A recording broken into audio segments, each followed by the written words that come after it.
Well, today is a day that baseball fans all over the world wait to hear.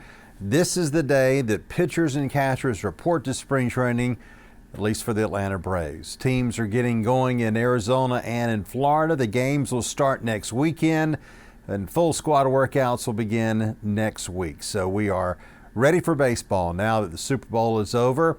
And we have, of course, a couple of weeks until spring football and college football in the Southeast. But baseball season's coming up, of course, with college baseball starting this weekend, starting on Friday, as a matter of fact. And the Braves getting going down in Florida with a full workout for pitchers and catchers on Thursday. Of course, the Braves are coming off an unbelievable year, 104 wins. A lot of people are going to say, well, how can they improve that? Well, of course, they can improve that by doing better in October.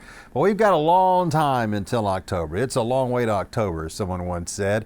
The Braves will just have to prepare for another season to provide us great entertainment for the next 6 months between April and September. And they've got a great chance to do it again, much like they did a year ago in the regular season, and have a tremendous 162 game schedule. This offense is still the same, maybe a little bit better if Jared Kelenic, the young outfielder they got from Seattle, can handle left field even better than Eddie Rosario, which I think the Braves are hopeful that that can happen.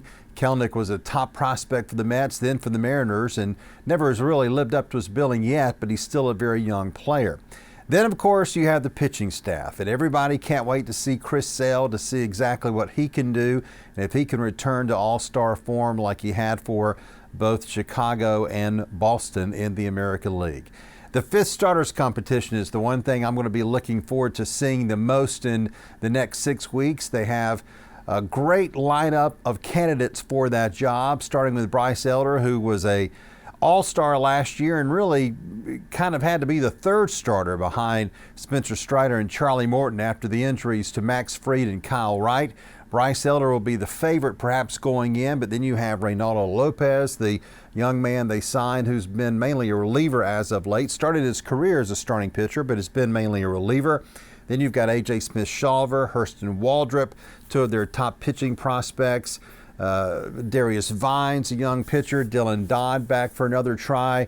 So there's going to be a lot of names there. And don't forget about Huascar Ynoa, the young man who had Tommy John surgery in 2022 and started so strong that year until he busted the dugout in Milwaukee and went out with an injury. But he will be back. And of course, later on in the season, Ian Anderson will be back, which could be a plus for this team after the All-Star break. But it's going to be a very interesting competition for that fifth starter spot. Of course, if Lopez does not get it, he'll go back to the bullpen.